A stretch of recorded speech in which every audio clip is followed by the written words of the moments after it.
Esquivel por estar aquí con nosotros en este domingo presentando a este gran ponente. Adelante, Víctor.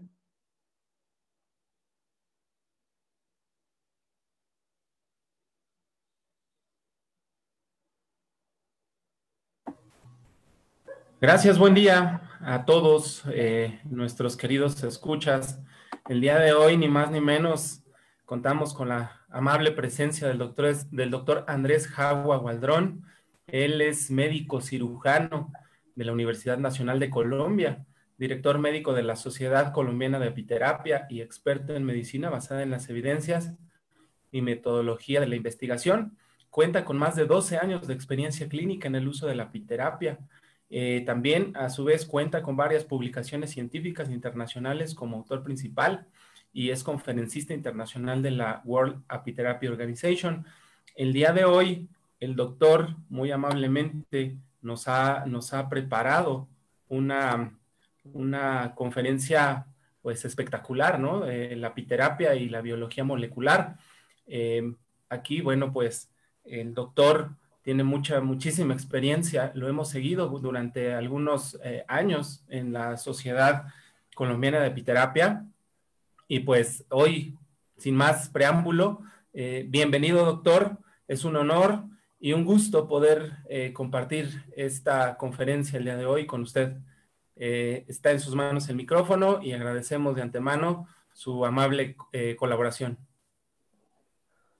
Muchas gracias. Muchas gracias por esa amable presentación.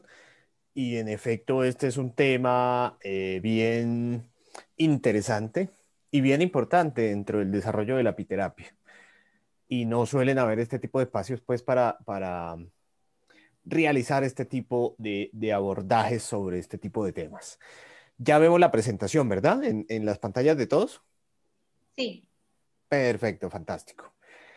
Lo que vamos a intentar en esta presentación es llevar las aplicaciones de la biología molecular en la apiterapia desde el entendimiento de la ciencia básica y por qué esta es importante para la práctica clínica, para la aplicación de la apiterapia que realizamos día a día en la atención de pacientes con diferentes patologías.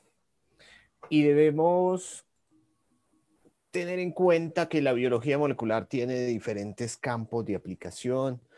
Por ejemplo, el diagnóstico prenatal, ahorita que está tan de moda, utilizar técnicas de biología molecular para hacer diagnósticos prenatales de enfermedades que de una forma prematura pudieran aparecer en los niños, en los recién nacidos o en los lactantes.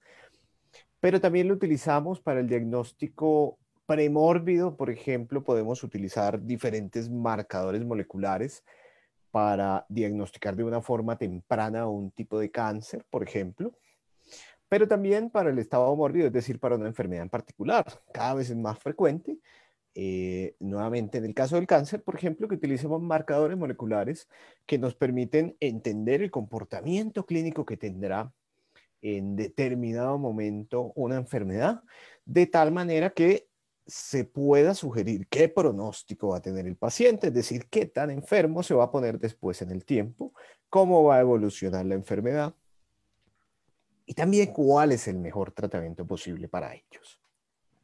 Pero la biología molecular también nos ha permitido entender mejor las enfermedades. El entendimiento de la hipertensión arterial, por ejemplo, en la actualidad no es el mismo que teníamos hace 50 años cuando no empleábamos la biología molecular. Entendemos mejor que existen proteínas que se liberan a lo largo del endotelio vascular, por ejemplo, y que incrementan el tono de estas arteriolas y de las arterias de tal manera que se afecta la presión arterial general.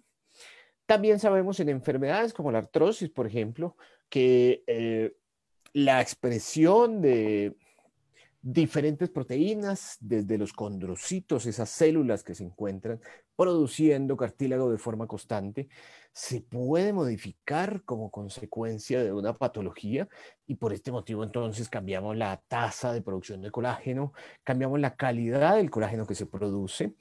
Se cambia también la liberación de agentes inflamatorios a lo largo de diferentes tejidos, articulaciones en el cuerpo.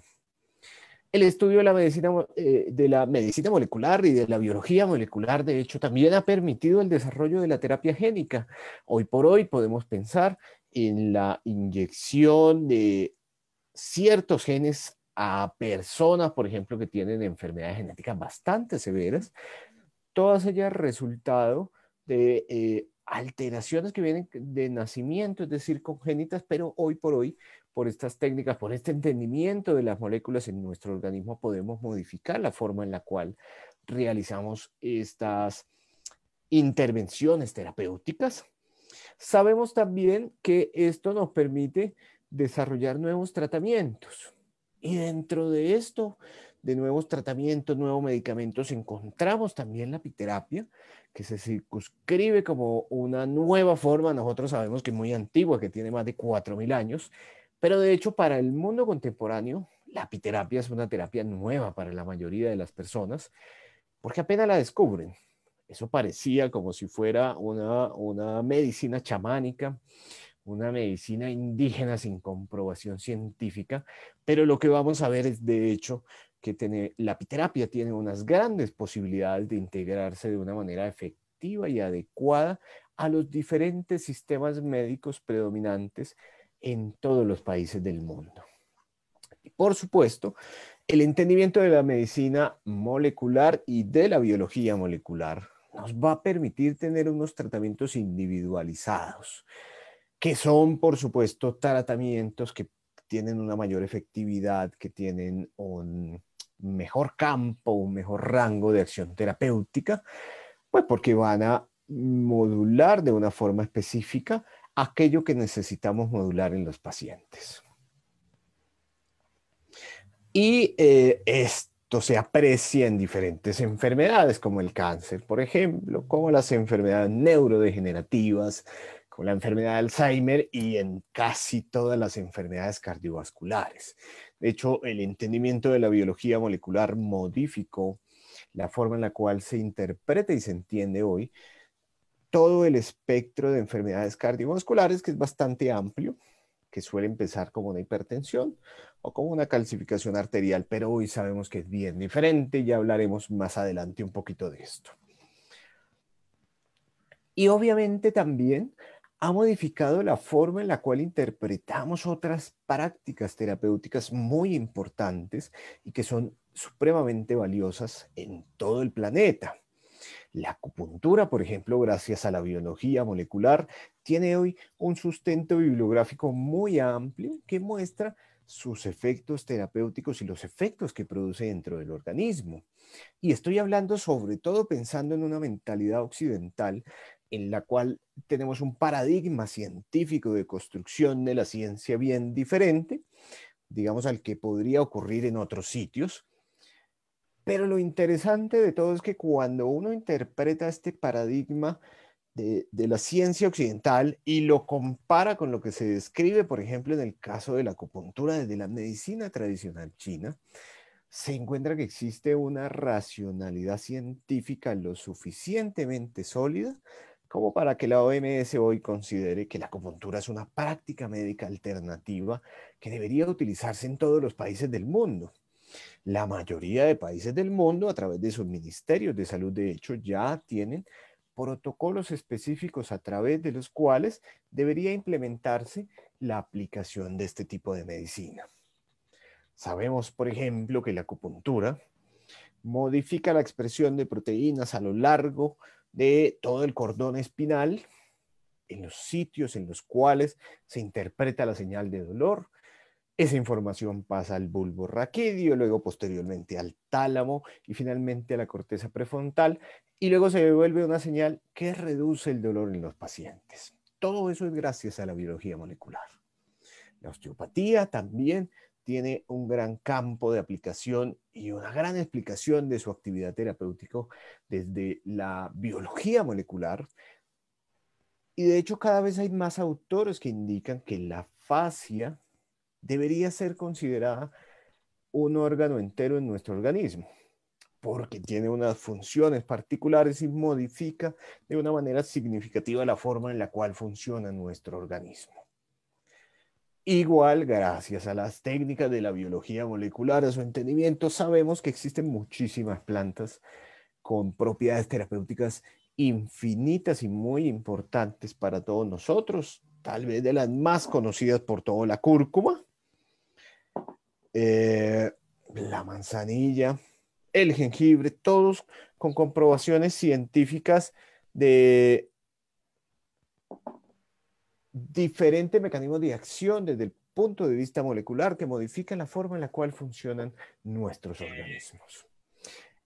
Y sabemos también, por supuesto, y que es el objeto principal de esta presentación, que los productos de la abeja modifican de manera significativa el funcionamiento molecular de nuestro organismo, por supuesto para bien, y vamos a revisar entonces a través de tres grandes ejemplos. Por supuesto no son los únicos tres mecanismos moleculares de acción de la apiterapia en general, pero sí son bastante representativos en mi concepto, que nos van a permitir entender cómo esa biología molecular logra una integración completa y compleja sobre el funcionamiento de nuestro organismo y permite entender la apiterapia también incluso en toda su dimensión. Aquí vamos a hablar de moléculas, de mecanismos, de procesos, de acciones, pero al final todos estos de hecho terminan siendo transversales de tal manera que también van a permitir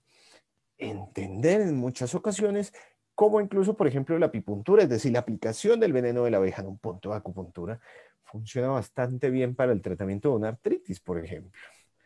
Y cómo el consumo de la jalea real va a permitir que mejoremos o reduzcamos el riesgo de aparición de enfermedades en una descendencia futura de madre a hijo o de padre a hijo.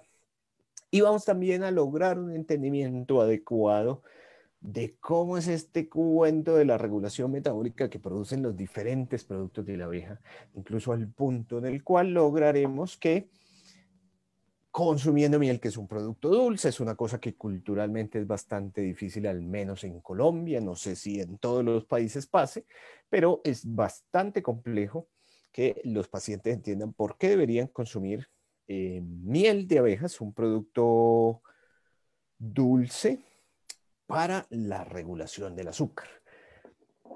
Todo esto desde la perspectiva de la biología molecular, como les digo, no son los tres únicos mecanismos de acción de la apiterapia, pero sí me parece que son lo suficientemente representativos como para que engloben muchísimas de las enfermedades que habitualmente todos tratamos en nuestros consultorios e incluso enfermedades de alto impacto epidemiológico en la mayoría de poblaciones del mundo. Comenzaremos entonces hablando del factor nuclear kappa beta, que es un mediador de la mayoría de procesos clave dentro de nuestro organismo que nos salvan, nos permiten combatir infecciones virales. Ahorita, por ejemplo, que el COVID está tan famoso en todo el mundo por este tema de la pandemia, gracias a ciertas actividades de este factor nuclear, tenemos una respuesta inmunológica contra este virus. Pero también podemos ir al otro lado y por culpa de este factor nuclear padecemos cáncer. Es un factor nuclear que tiene unas funciones bastante amplias en la mayoría de grupos celulares de todo nuestro organismo, por no decir que en todos los grupos celulares. Este factor nuclear fue descubierto hace más o menos un poquito más de 20 años por un premio Nobel, de hecho, de medicina y fisiología, David Baltimore, que investigaba sobre la transcripción genética. Y él descubrió, de hecho, por eso ganó su premio Nobel, que existe información codificada del RNA que puede volverse ADN y entonces eso puede producir enfermedad, como ocurre en el caso de la infección por VIH. Y dentro de todo este proceso de investigación que realizaba, encontró que existen unos factores que permiten que este ADN que se encuentra en el núcleo de las células se transcriba a un ARN mensajero que luego va a producir proteínas. Él encontró este factor nuclear kappa beta en las células B y que este factor nuclear kappa beta permitía producir más anticuerpos. Ese fue su origen, digamos, su descubrimiento inicial era que este factor nuclear permitía la producción de anticuerpos. Y posteriormente se fueron describiendo varias subfamilias, digamos, varios subtipos de este factor nuclear, hasta describir al total 5 subfamilias. El factor nuclear kappa beta 1, el 2, una proteína conocida como RELA-A, REL-B y el CERREL. Todos son de la misma familia y suelen cumplir funciones más o menos similares. Posteriormente supimos que es una oncoproteína, es decir, cuando se sale de control va a favorecer el desarrollo de cáncer. Entonces allá vamos viendo una indicación muy importante sobre la modulación del funcionamiento de este factor nuclear kappa beta. Y como la mayoría de proteínas en nuestro cuerpo, funciona como un heterodímero, es decir, se pegan varios péptidos para que funcione o no funcione, y eso permite la regulación. Y la regulación se hace a través de diferentes inhibidores. Hay un inhibidor que se conoce como IKB, es decir, el inhibidor del kappa beta, y también sabemos en la actualidad que existe un inhibidor del inhibidor. Pues cuando el inhibidor del inhibidor funciona, va a permitir también la regulación del funcionamiento de este factor nuclear. Y este factor nuclear tiene varias vías de actividad, al menos 4 descritas por ahora, muy importantes todas, porque estas vías de activación permiten entender en qué momentos, en qué procesos del cuerpo se produce la activación de este factor nuclear. Tenemos la clásica, ya la veremos un poquito más adelante. Una alternativa, digamos que cuando pusieron estos nombres pensaron que solo habían 2, una clásica y una alternativa. Posteriormente se descubrió de hecho que cuando nos exponemos al sol, activamos una ruta de este factor nuclear kappa beta. Todas las personas, con enfermedad o sin enfermedad, siempre. Y después, posteriormente, también se vio que los daños sobre la información genética de nuestro organismo o los daños inducidos por el estrés oxidativo, que es bastante importante y es un mecanismo productor de enfermedad en la mayoría de personas y en la mayoría de patologías, también induce este mismo factor nuclear. O sea, en términos generales, casi que podríamos incluir dentro de estas rutas de funcionamiento de este factor de transcripción de proteínas de la información genética, casi que todas las enfermedades que eventualmente pueden aparecer en una persona. Todas terminan casi que con una parte de su proceso patológico, con una alteración de este factor nuclear. De ahí la importancia de su estudio, de su entendimiento. Y aquí tenemos una imagen, por supuesto, muy compleja. Uno la ve y ya como que empieza a dar algo de sueño, la cual se muestra todo lo que ocurre de una manera simplificada en la célula enferma y no enferma, a través de diferentes vías de administración, digamos, de diferentes mecanismos fisiopatológicos en los cuales se termina produciendo una activación de este factor nuclear kappa beta. Y tienen que ocurrir diferentes procesos celulares para que ocurra la activación de este factor nuclear.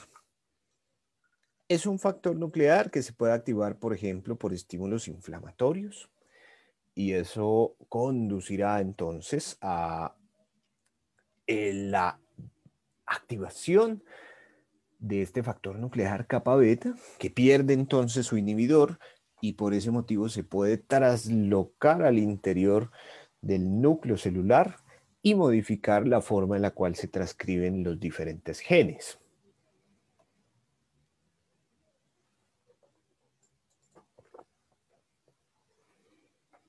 Habíamos hablado de 4 rutas. Sabemos que existe una ruta que se conoce como ruta clásica, que es una ruta que responde a estímulos inflamatorios. bien sea por antígenos específicos, es decir, cuando nos infectamos por un virus, cuando nos infectamos por una bacteria, este antígeno es reconocido por una célula presentadora de antígeno, va a activar dentro de sí entonces la actividad del factor nuclear kappa beta.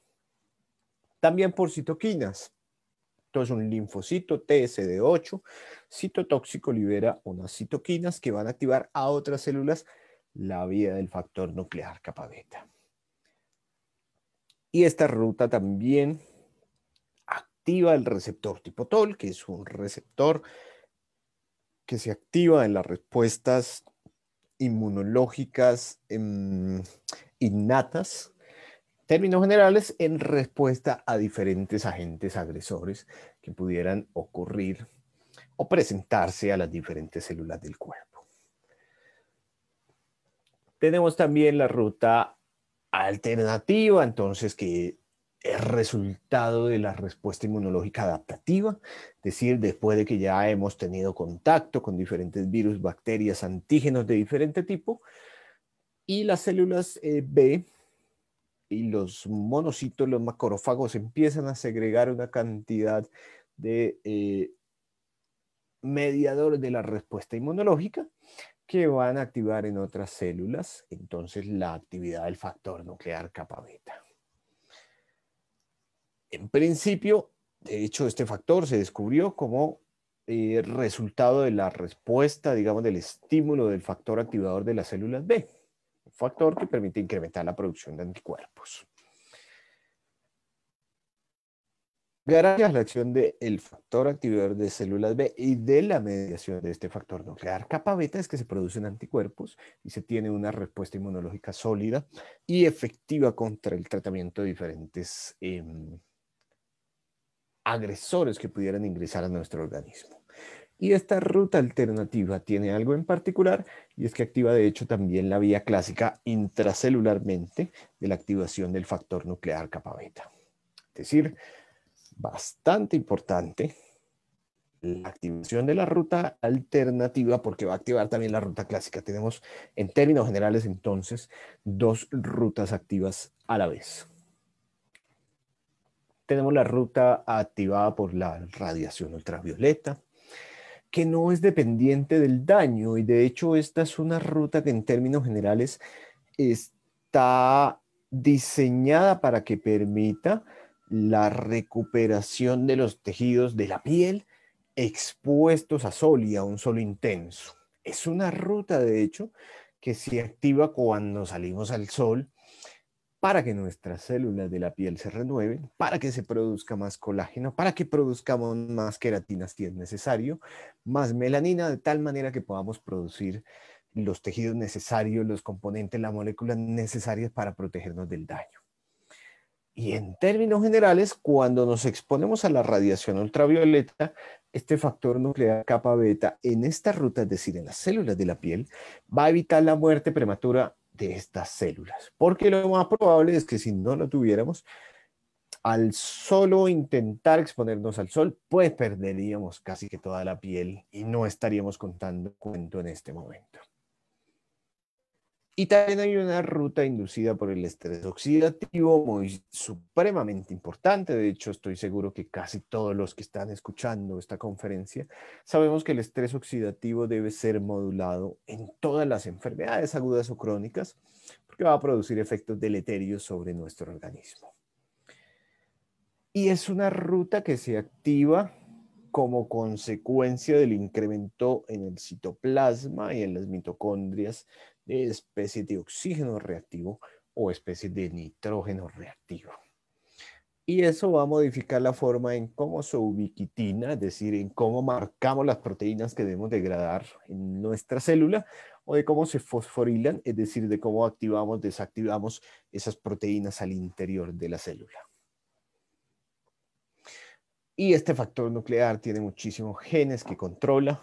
Tenemos aquí un listado bastante simplificado, pero dentro de él tenemos citoquinas proinflamatorias, factores de crecimiento, receptores de las citoquinas, enzimas antioxidantes, moléculas de adhesión celular, de comunicación intercelular, moléculas de regulación del sistema inmunológico, moléculas que nos permiten la plasticidad sináptica, muy importante para el entendimiento de las enfermedades neurodegenerativas, de supervivencia y de remodelación tisular. Es decir, tenemos casi que todos los procesos que uno pudiera encontrar en un momento determinado en un órgano específico, casi que en todo actúa entonces este factor de transcripción celular. Por eso es el primero que presentamos en esta charla.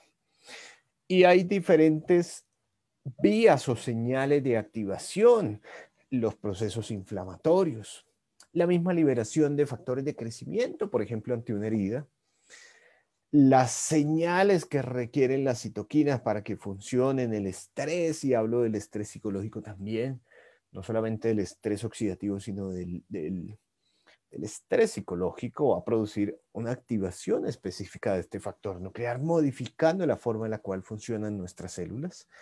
La exposición a radiación de diferente tipo, no solamente solar, sino también incluso la radioterapia que utilizamos para el cáncer, va a producir unas modificaciones en el funcionamiento de este factor de transcripción. Exposición a metales, el balance de proteínas que nos permiten tener un estado prooxidante en las células o antioxidante, y las infecciones virales. Todas estas son señales que van a modificar la forma en la cual funciona o se activa este factor de transcripción en nuestras células. Y eso al final termina siendo muy importante en diferentes enfermedades. Aquí presentamos algunas. Lo más probable es que el listado no nos quepa ni siquiera en 10 diapositivas. Enfermedades neurodegenerativas como la enfermedad de Alzheimer o de Parkinson tienen alteraciones relacionadas con el funcionamiento del factor nuclear kappa beta. Todo el conjunto de enfermedades cardiovasculares, desde la hipertensión, la aterosclerosis, los infartos, la enfermedad coronaria, todas ellas tienen también modificaciones importantes en la transcripción genética derivada del funcionamiento del factor nuclear kappa beta. Osteoporosis, cáncer, enfermedades autoinmunes todas, la artrosis, que es la enfermedad reumática más frecuente en el mundo, enfermedades inflamatorias como la ruptura del manguito rotador o la tendinitis o las bursitis también tienen modificaciones de este factor de transcripción, y en las infecciones virales, incluso en la infección por VIH, termina produciéndose al final una alteración de la forma en la cual funciona este factor de transcripción a lo largo de todas las células de la economía corporal, de tal manera que se va a afectar su funcionamiento, en la renovación de las diferentes proteínas que necesitamos a lo largo del cuerpo en la matriz extracelular, y al final por eso aparece la enfermedad. Estas son enfermedades que de hecho cada vez son consideradas más como enfermedades derivadas de la alteración de este factor. Y hay otro aspecto que hay que tener en cuenta, y es que por ahora no existe ninguna molécula de síntesis química, entonces estoy hablando ya de medicamentos convencionales, que bloquee o que regule el funcionamiento de este factor de transcripción. Y precisamente es esa la importancia de la actividad del veneno de la abeja, de la jalea real, del propóleo, ya lo veremos, sobre este factor de transcripción. Estamos utilizando unos productos, por un lado, que son naturales, y por otro lado, de hecho, que no reemplazan el funcionamiento de ningún otro medicamento, sino que al contrario son de los primeros que existen que logran modular la actividad de este factor de transcripción. Y el listado de productos de la abeja con eficacia comprobada, con utilidad a través de mecanismos moleculares demostrada sobre este factor de transcripción, es decir, sobre su proceso regulatorio, es amplia. Casi que todos los de la colmena, por supuesto que no están todos, pero estos son los que han sido estudiados. el veneno de la abeja, la jalea real, los propóleos, el pan de abeja, la miel de abejas, todos tienen actividad sobre estas 4 vías que ya vimos de actividad de este factor de transcripción que va a modificar la forma en la cual funcionan las diferentes células de nuestro cuerpo. El veneno de abeja, por ejemplo, incrementa la actividad del inhibidor del factor nuclear kappa beta, es decir, al final nos va a permitir una regulación, sobre todo, especialmente en los casos en los cuales se excede la actividad de este factor. Tenemos aquí los resultados de un estudio que fue publicado en una revista bastante prestigiosa, de hecho, en el tema de la medicina alternativa, la cual se muestra cómo en la medida en la cual pasa el tiempo, la aplicación del veneno de la abeja nos permite incrementar de manera significativa los niveles de estas proteínas que necesitamos para que se regule la actividad de este factor nuclear. Y la jalea real también tiene efectos bastante positivos en términos de reducir la actividad de este factor nuclear kappa beta. Precisamente este es uno de los motivos por los cuales en la mayoría de las enfermedades crónicas y degenerativas solemos utilizar la jalea real. Tenemos aquí el sustento. El sustento es que nos va a permitir reducir estos cambios moleculares que ocurren al interior de la célula y que van a modificar la forma en la cual funciona y van a terminar produciendo más degeneración en los diferentes órganos y tejidos de nuestro organismo. La miel de abejas reduce también la expresión de este factor nuclear kappa beta, sobre todo en la vía derivada del estrés oxidativo. Pero ya habíamos dicho antes que este estrés oxidativo es un proceso degenerativo, de hecho, que va a ocurrir en la mayoría de los casos y de enfermedades crónicas y degenerativas. El consumo continuo de la miel de abejas va a permitir reducir de manera significativa también los efectos del estrés oxidativo y de los cambios moleculares que ocurren como consecuencia de la activación de este factor nuclear kappa beta, que va a estar presente de hecho en la mayoría de enfermedades crónicas. Y eso también explica por qué muchas de las personas que consumen de manera continua, de manera constante la miel de abejas, van a tener una menor velocidad de envejecimiento, por ejemplo, van a tener una mejor producción de colágeno en su piel, se ven menos envejecidas, pero también van a tener, de hecho, una menor frecuencia de diferentes enfermedades crónicas y degenerativas que ocurren en la mayoría de la población.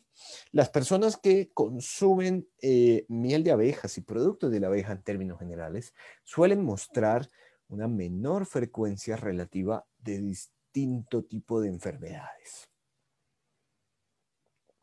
El propóleo también tiene funciones, reduce la actividad del factor nuclear kappa beta, incluso derivado de otro tipo de estímulos diferentes, y mejora la forma en la cual se regula la transcripción genética derivada de esta vía que se activa, porque le permite a la célula nuevamente contar con todos los elementos, con las proteínas que necesita para regular ese ciclo de una manera adecuada. Recorderis, además para que vayamos viendo, entonces ya vimos que el veneno de la abeja, la miel, los propóleos, la jalea real, tienen todas actividades sobre esta vía del factor nuclear kappa beta y al menos, digamos, a grosso modo nos va a permitir un manejo adecuado en enfermedades neurodegenerativas, en las enfermedades cardiovasculares de distinto tipo, osteoporosis, cáncer, en las enfermedades autoinmunes en términos generales en todas, en la artrosis, en las enfermedades inflamatorias y también en las infecciones virales, que aplica para infecciones agudas como en la infección por COVID, pero también aplica para infecciones crónicas como la infección por VIH. Este proceso de modulación de la actividad del factor nuclear kappa beta, de hecho, es clave para casi que todas las enfermedades que pudieran aparecer en un ser humano, y digamos que de ahí podríamos sacar únicamente las enfermedades que son derivadas de una deficiencia genética específica. Pero en todo lo demás, de hecho, es un factor que siempre está presente en enfermedades agudas y crónicas. Y esto que acabamos de hablar tiene de hecho varias implicaciones. Una de ellas es porque debemos buscar un manejo integral. Es decir, un manejo que nos implique el uso de complementos terapéuticos, incluso desde la misma apiterapia. Muchos colegas apiterapeutas, uno los ve que utilizan, por ejemplo, solamente el veneno de la abeja. Y utilizan solo el veneno de la abeja como medio terapéutico para el tratamiento de diferentes enfermedades. Pero acabamos de ver, de hecho, que la miel, que el propóleo, la jalea real y el veneno de la abeja tienen puntos específicos sobre las diferentes 4 rutas de actividad de este factor nuclear, de este factor de transcripción diferentes. Y en muchas ocasiones, de hecho, es necesario combinarlas. Uno podría requerir la combinación de la actividad, por una parte, del veneno de la abeja sobre la ruta inflamatoria de este factor, la miel de abejas y el propóleo sobre la ruta inducida por el estrés oxidativo, y el uso de la jalea real para la modulación de la ruta inducida por la respuesta inmunológica adaptativa, es decir, sobre la vía alternativa del funcionamiento del factor nuclear kappa beta. Y esto que acabamos de hablar también nos permite entender por qué los diferentes productos de la abeja, es decir, por qué la aplicación de la apiterapia en su conjunto nos van a permitir prevenir y tratar enfermedades. Si uno comienza a consumir estos productos de manera continua en el tiempo, por supuesto que vamos a prevenir la aparición de muchas enfermedades, pero si esta ya está instaurada, también reconocemos que existen mecanismos que nos permiten entender los motivos por los cuales funciona el uso de los productos de la abeja en el tratamiento de estas enfermedades. Y también ya nos dimos cuenta, de hecho, que tiene un amplio espectro terapéutico. Incluso muchas veces uno escucha colegas que dicen, pues yo le doy miel a todos los pacientes porque esto podría ser útil incluso para lo que no sabemos que tiene. Por supuesto que sí. Y el entendimiento de estos mecanismos moleculares a través de los cuales actúa la apiterapia nos permite también entender que cuando tratamos a un paciente por una enfermedad determinada, de hecho estamos produciendo muchos efectos secundarios positivos, en este caso, sobre ellos mismos, que van a permitir que tengan un mejor estado de salud al final. Y estoy seguro que todos los que están escuchando esta conferencia, de hecho, deben estar seguros que cuando hacemos el tratamiento para una enfermedad en particular, de hecho uno empieza a ver después efectos positivos sobre otros aspectos fisiológicos, sobre otros aspectos moleculares, bioquímicos del cuerpo, que solamente podrían ser explicables por este amplio espectro terapéutico que suelen tener los productos de la abeja.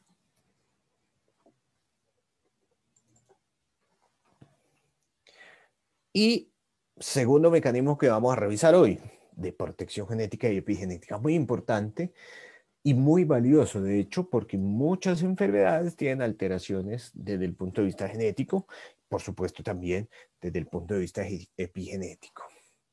Y existen diferentes factores que van a producir alteraciones y daños, causas de este daño, como la exposición a mutagénicos y cancerígenos. Ahorita que es muy fácil, de hecho, exponerse a ellos, el solo hecho de salir a respirar aire en una ciudad grande, como Bogotá, como La Paz, como Nueva York, como Miami, todas ellas están llenas, de hecho, de diferentes contaminantes que nos van a afectar de manera negativa en nuestro organismo y van a producir mutaciones generalmente negativas sobre el funcionamiento celular. El estrés oxidativo vuelve y juega. Es un factor que produce alteraciones de nuestra información genética. Podría favorecer incluso la aparición de alteraciones epigenéticas, es decir, más allá de los genes. Recordemos que estas alteraciones epigenéticas todas son derivadas de la forma en la cual se lee la información genética que tenemos almacenada en nuestras células. Y generalmente estos procesos epigenéticos se basan en dos procesos, al menos los conocidos: procesos de ventilación en procesos de acetilación. Y eso hace que la información genética se pliegue de una manera distinta, de tal manera que un gen pueda ser leído o no leído. Y eso va a producir unas consecuencias muy graves. Si yo no leo un gen que me permite evitar que aparezca una célula con cáncer, pues voy a tener el desarrollo de un cáncer. Si yo tengo un gen que se va a expresar mucho más, es decir, voy a tener mucha más proteína, que va a hacer que las células se reproduzcan de una manera inadecuada, va a tener cáncer, por ejemplo. De hecho, el estudio de la epigenética comenzó principalmente en el entendimiento del cáncer. Posteriormente, pues se abrió el asunto a muchas otras enfermedades y condiciones, algunas de ellas, de hecho, bastante graves, todas derivadas de alteraciones. La forma en la cual se leen genes y de acuerdo al gen que se deje de leer, o que se lea bien, o que se lea de más, va a producir estado de salud o estado de enfermedad. El estrés oxidativo, en la cual el funcionamiento de la mitocondria es muy importante, porque explica de hecho casi todo este proceso degenerativo que ocurre en las células. Entre más proceso metabólico deba realizar la mitocondria, entonces también se va a producir mayor estado de oxidación general en la célula. Y recordemos que un estado de oxidación descontrolado va a producir muerte celular prematura. Inevitablemente la célula se switchea hacia la pérdida de la célula como consecuencia del incremento de este número de especies de oxígeno reactivo o especies de nitrógeno reactivo dentro de la célula. Entre más concentración haya de estos dentro de la célula, va a haber mayor probabilidad de mortalidad de las mismas, todo como consecuencia del estrés oxidativo. Aquí mostramos una imagen muy simple que muestra un modelo de neurodegeneración derivado del estrés oxidativo. Al final, la difusión mitocondrial, que conduce también al incremento en los niveles de las especies de oxígeno reactivo, van a producir la muerte de las neuronas y con el tiempo aparece la enfermedad. Y casi que eso podríamos trasladarlo a cualquier enfermedad degenerativa de diferentes sitios del cuerpo. También tenemos la genotoxicidad, es decir, la exposición a agentes que van a afectar de manera significativa nuestra información genética. Van a producirse mutaciones como resultado de la exposición continua a estos agentes, por ejemplo, como el metrotexato, por ejemplo, como los agentes de quimioterapia. Son medicamentos que producen daño, producen mutaciones a través de diferentes líneas celulares de la información genética y, por supuesto, con el tiempo van a producir afectaciones negativas del funcionamiento de ellas. Si recordamos nosotros incluso cuando se da un tratamiento de quimioterapia y radioterapia, por ejemplo, que se sabe desde el principio, de hecho, que va a producir daño en la información genética, se espera que mejore la mortalidad 5 años, pero también se sabe, el oncólogo incluso en su cabeza lo tiene en mente, que cuando prescribe este tratamiento, a largo plazo, de hecho, es posible que se produzcan nuevos tipos de cáncer en el cuerpo de la persona. A largo plazo hablo más o menos de 15 a 20 años. Está escrito en la literatura que después de 15 a 20 años de radioterapia o quimioterapia, aparece un nuevo tipo de cáncer en la persona. Como consecuencia secundaria, por supuesto, de esta genotoxicidad. Y la epigenética, que son estos cambios de ventilación, de acetilación, que modifican la forma en la cual se lee esta información genética, son también, por supuesto, muy importantes en el desarrollo de la enfermedad. Existen muchas enfermedades relacionadas con alteraciones epigenéticas. Y estas alteraciones epigenéticas son las que permiten entender a veces aspectos cotidianos, por ejemplo, como que al niño chiquito le guste comer lo mismo que la mamá consumía durante su embarazo. Todo esto es consecuencia de esta información epigenética, es decir, más allá de los genes que ha sido transmitida durante el proceso del embarazo o que a lo largo de la vida todos recolectamos y acumulamos y que nos puede hacer más resistentes a la enfermedad o de hecho nos puede hacer más susceptibles a la enfermedad. Y es ahí donde el balance a veces favorece a muchas personas que tienen 100 años y no padecen de nada, o personas que tienen 10 y padecen de todo. También en parte esto es derivado de los cambios epigenéticos. Enfermedades relacionadas con estas alteraciones epigenéticas, el cáncer, la obesidad, el sobrepeso. De hecho, los hijos de las madres que durante el embarazo hicieron obesidad, hicieron sobrepeso, hicieron diabetes gestacional, son niños, de hecho, que tienen preferencia por alimentos que van a conducir al desarrollo de obesidad, sobrepeso y diabetes. Esto ha sido ya descrito y ha sido investigado y se ha encontrado que todo es derivado de cambios epigenéticos. Hipertensión arterial, adicciones, la artrosis, enfermedades autoinmunes, todas son enfermedades en las cuales existen también no solamente mutaciones de genes, sino alteraciones de la forma en la cual se transcribe la información en las personas.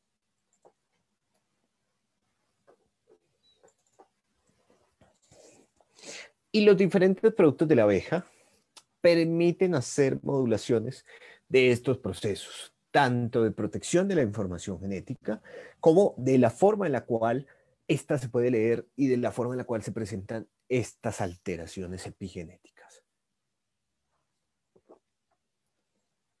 Los propóleos, por ejemplo, a través del control del daño oxidativo, por supuesto que van a permitir la reducción de la aparición de mutaciones a lo largo de diferentes genes claves para el funcionamiento de nuestro organismo.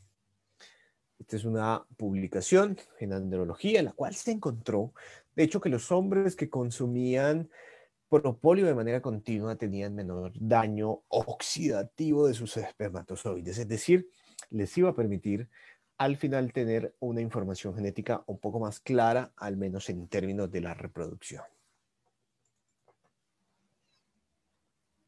La miel de abejas contiene muchísimos flavonoides, dependiendo de la variedad.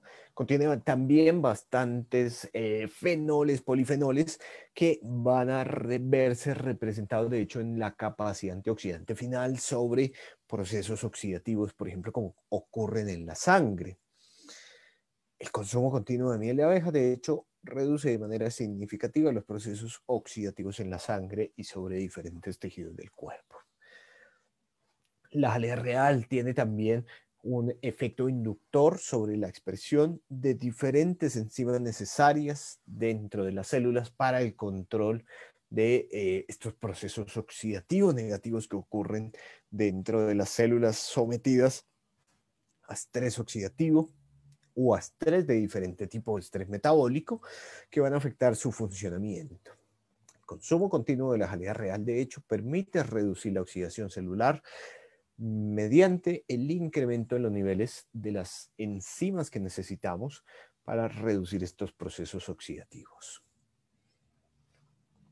Y tenemos aquí otro estudio muy interesante publicado en el 2015, en el cual se encontró que los apicultores, esto teniendo en cuenta que los apicultores consumen con una mayor frecuencia los productos de la abeja, tenían un mayor largo de los telómeros. Los telómeros son la porción terminal de la información genética.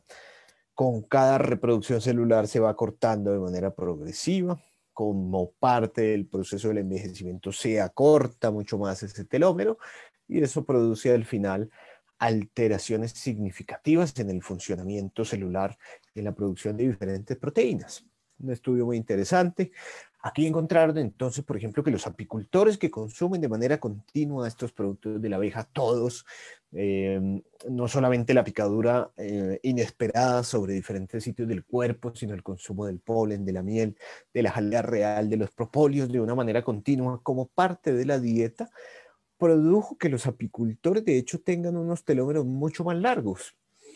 Eso al final podría entenderse como que los apicultores, como resultado de este consumo continuo de productos de la abeja, van a tener una menor velocidad en la cual se produce el acortamiento de los telómeros y por lo tanto también una menor velocidad de envejecimiento, que es supremamente interesante porque implicaría entonces que todas aquellas personas que consuman de manera continua estos productos de la abeja van a tener una menor velocidad del envejecimiento.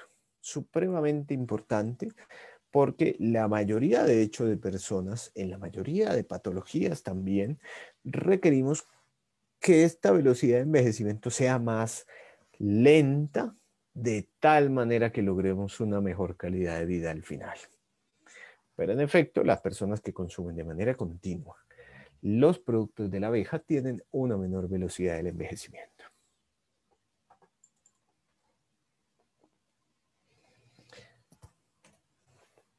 El veneno de la abeja reduce la metilación en la información genética, es decir, tiene un mecanismo de acción epigenético que favorece la regulación de la transcripción celular. Esto lo logra a través de la modificación en la cual se expresan proteínas relacionadas con los procesos de metilación en la información genética. Igual ocurre con los propóleos. Veneno de abejas propóleo modifica la forma en la cual se produce la metilación de la información genética. Y finalmente, vamos a hablar entonces de los procesos de regulación metabólica. De estos tres que seleccionamos el día de hoy, por supuesto que estos temas de la regulación metabólica son muy importantes porque están relacionados de hecho con la mayoría de procesos celulares que ocurren en el contexto de la salud y de la enfermedad. Y sabemos que es un proceso complejo que implica múltiples estructuras y órganos celulares, órganos a nivel macroscópico, anatómico. Implica la captación de nutrientes de la célula, pero también el funcionamiento de las mitocondrias, que son unas estructuras fundamentales en el entendimiento del funcionamiento de todo nuestro organismo. Es un proceso complejo en el cual se captan nutrientes como la glucosa, por ejemplo. Se utiliza el oxígeno que viene también de la sangre, de tal manera que la célula termina produciendo unos agentes oxidantes como resultados metabólicos, produce energía para su funcionamiento, que le va a permitir entonces realizar sus diferentes actividades. Todo esto ocurre dentro de la mitocondria celular, la mayoría de los pasos, y por eso la mitocondria es una estructura fundamental para el entendimiento de la regulación metabólica que producen los productos de la abeja. El proceso de colesterol también ocurre parte del dentro de la mitocondria, por supuesto, le permite al organismo producir energía y almacenar energía. Para eso existen los adipocitos, de hecho, que son células especializadas en almacenar colesterol, de tal manera que en estados en los cuales no podamos acceder a glucosa, que es nuestra fuente primaria, se produzca energía de una manera importante y significativa para el funcionamiento. El proceso de resistencia a la insulina es la hormona que nos permite controlar los niveles de azúcar en la sangre, permite a la célula que esta glucosa que se encuentra circulante ingrese dentro de ella de tal manera que pueda ser aprovechada para la producción de energía. En la diabetes, en el síndrome metabólico, en la obesidad, en el sobrepeso, en la enfermedad cardiovascular, las células del cuerpo de distinto tipo, en el endotelio, en los músculos, en el tejido adiposo, incluso en el sistema nervioso central, se pierde la capacidad para responder a la señal de esta insulina. Las células se hacen resistentes a ella, no pueden aprovechar esta glucosa, no la pueden ingresar adentro, y por este motivo se incrementan los niveles de azúcar en la sangre. Una persona que tiene niveles altos de azúcar finalmente está cursando con un proceso de resistencia a la insulina, lo cual implica entonces que dentro de la célula un pocotón de proteínas están dejando de funcionar. Luego tenemos células disfuncionales. Por acá tenemos resultados de un ensayo clínico que muestra que el consumo continuo de propóleo permite mejorar, de hecho, de manera significativa niveles de colesterol, por ejemplo, de triglicéridos, de manera significativa con su consumo continuo. Y sabemos también que la miel de abeja, de hecho, mejora la producción de insulina en las células beta del páncreas. Esto básicamente porque modula la ruta del factor nuclear kappa beta, acuérdense de la primera que vimos hoy, derivada del estrés oxidativo. Entonces la miel de abejas controla ese estrés oxidativo que ocurre en el páncreas y permite entonces de esa manera producir más insulina. Uno de los mecanismos por los cuales la miel, a pesar de ser dulce, mejora los niveles de glicemia en la sangre en los pacientes con diabetes. Resultados de un ensayo clínico. Se ve cómo el peso corporal en el grupo con consumo de miel de abejas reduce de manera significativa y cómo se logra reducir también de manera significativa los niveles de la glicemia basal en pacientes con diabetes. Recordemos uno de los mecanismos, control del estrés oxidativo intracelular, que al final termina produciendo una mayor liberación de insulina en estos pacientes.